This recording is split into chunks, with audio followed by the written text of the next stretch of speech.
So the other day we discussed a big bombshell story that came out in Politico. And what happened is Florida Democrats, the Florida Democratic Party, decided unilaterally, we're not going to have a primary election. We're not going to have one. We disagree with having a primary election, so we're going to nip it in the bud. Biden's the guy. Now, this is rank authoritarianism. Seems like it either is illegal or should be illegal, but this is what they did. So, by the way, the mechanics of it, the specifics of it are just as disturbing because they had a date that was set. Like, this is the last day you can register to be on the ballot.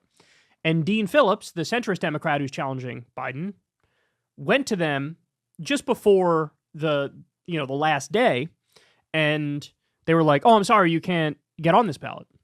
And he's like, "What? Why?" And he said, "Oh, the window to register already passed." So a month before their own stated deadline, that's when they decided, "Oh, that's it. No primary election. This thing is shut down." Now, why do you think they did that? Do you think they did that free of their own volition? No. The way this works is the Biden campaign or the Biden White House made a call. Or top-level DNC officials made a call at the behest of the Biden White House. And they said, shut this whole thing down. Again, look, don't take my word for it. We covered the Politico article the other day. Go read the Politico article, and you'll see how absurd it is. Dean Phillips, one of the things he said was like, this is like some shit that like Iran would do. Like, here are your pre-chosen candidates, and you could pick among these candidates that we pre-selected for you. And when Florida Democrats heard that, they played the victim. They were shocked and chagrined, like, how dare you compare us to Iran? They're rank authoritarians. Oh, really? Well, what did you just do here? There's no other way to describe it. It is authoritarian. So look, we discussed that the other day. And since then, this has come out. So Ryan Grimm says the following. Here's the moment where Florida Democratic Party nominated Biden. I'm told by a party member that it was not explained to people that by nominating him, that would also keep other candidates off the ballot. Even enthusiastic supporters of Biden would not have purposefully canceled the primary. So the tweet, Florida Democrats from October 29th, we just officially put President Joe Biden on the ballot in Florida 4 more years. So let me play that video for you.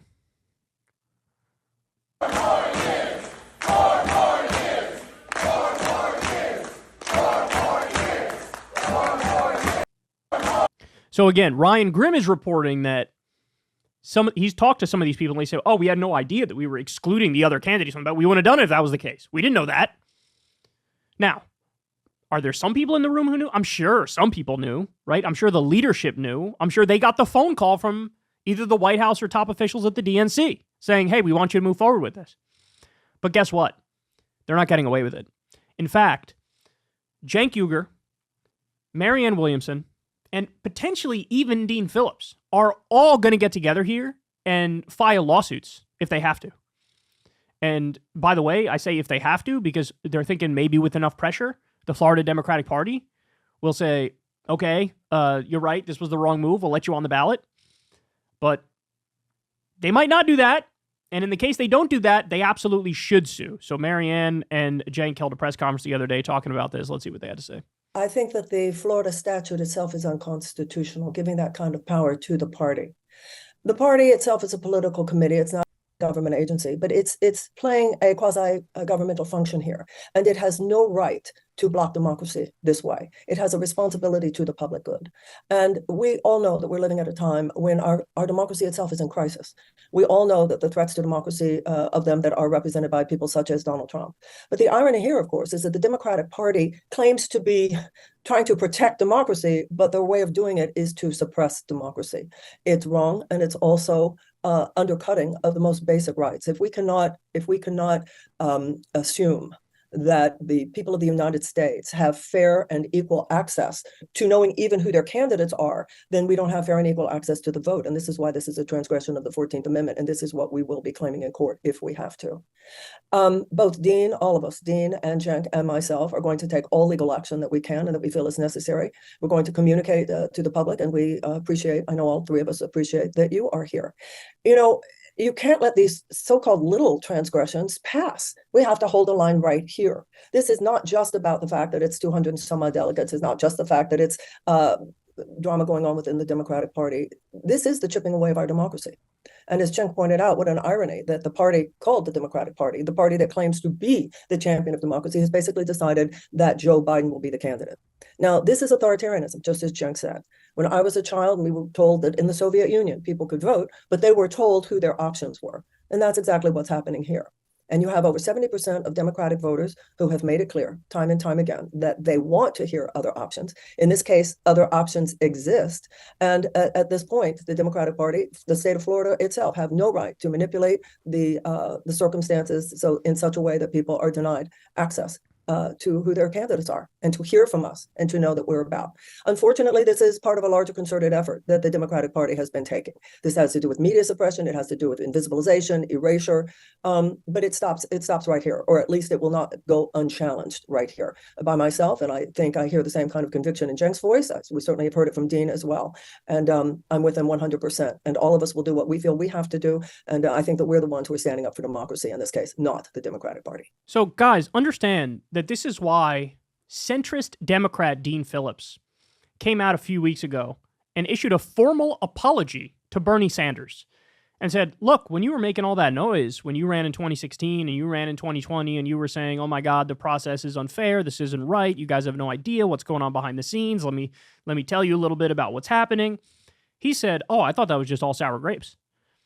I thought you were just butthurt that you were down however many points, 5 points, 6 points, whatever it was, to Hillary Clinton at the time, and you felt like, maybe if I play the refs and act like it's rigged, maybe that's a way to sort of gin up support in a cheap maneuver.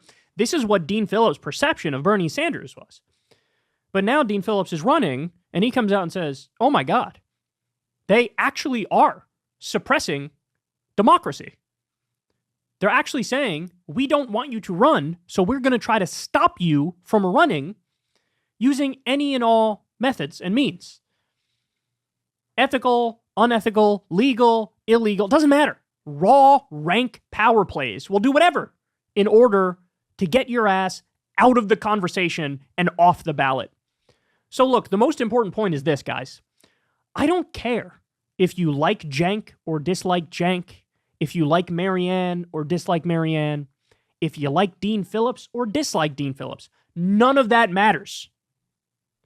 What matters is, as a matter of principle, this is unacceptable.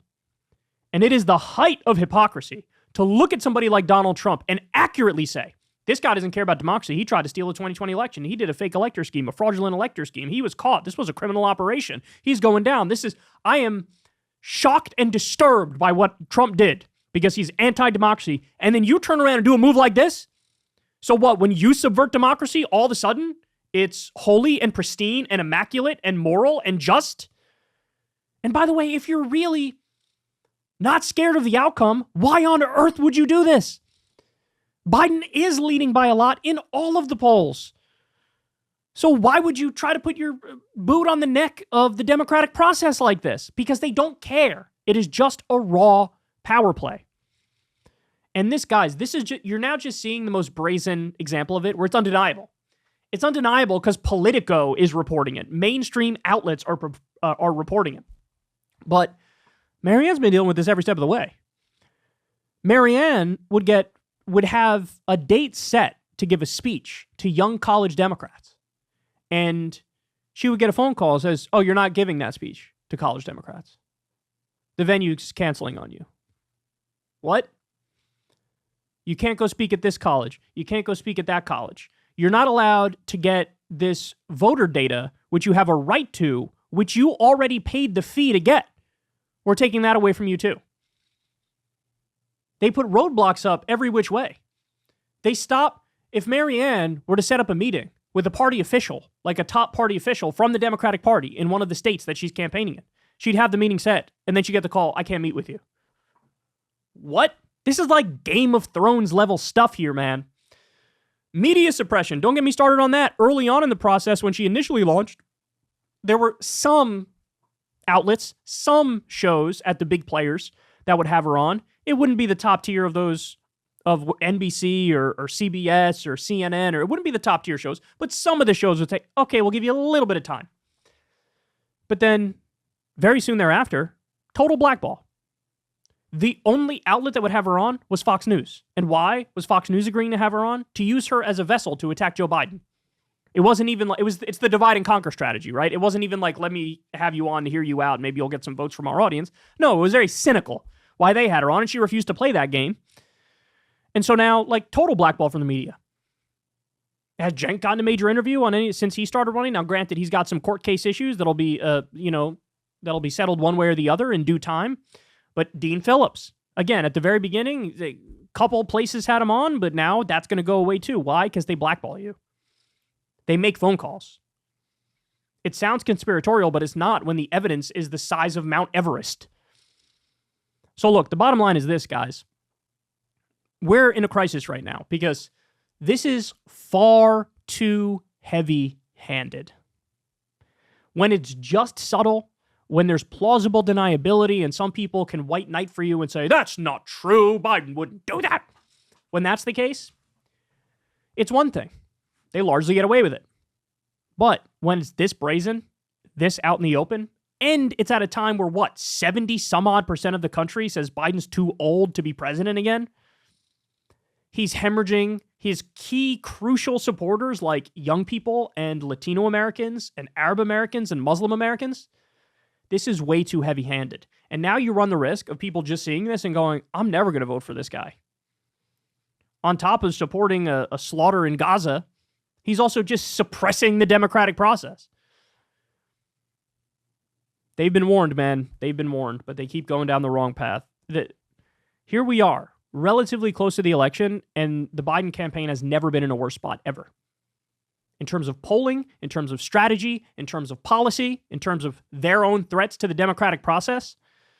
So look, we wish Marianne, Cenk, and Dean all the luck in the world in this case regarding Florida. And this injustice cannot stand, because this is a bridge too far, even for these loathsome corporate Democrats. Hey, y'all, do me a favor and like and subscribe. It helps out big time in the algorithm. Click the bell as well for notifications when videos drop, and watch that video on screen right now. You know you want to.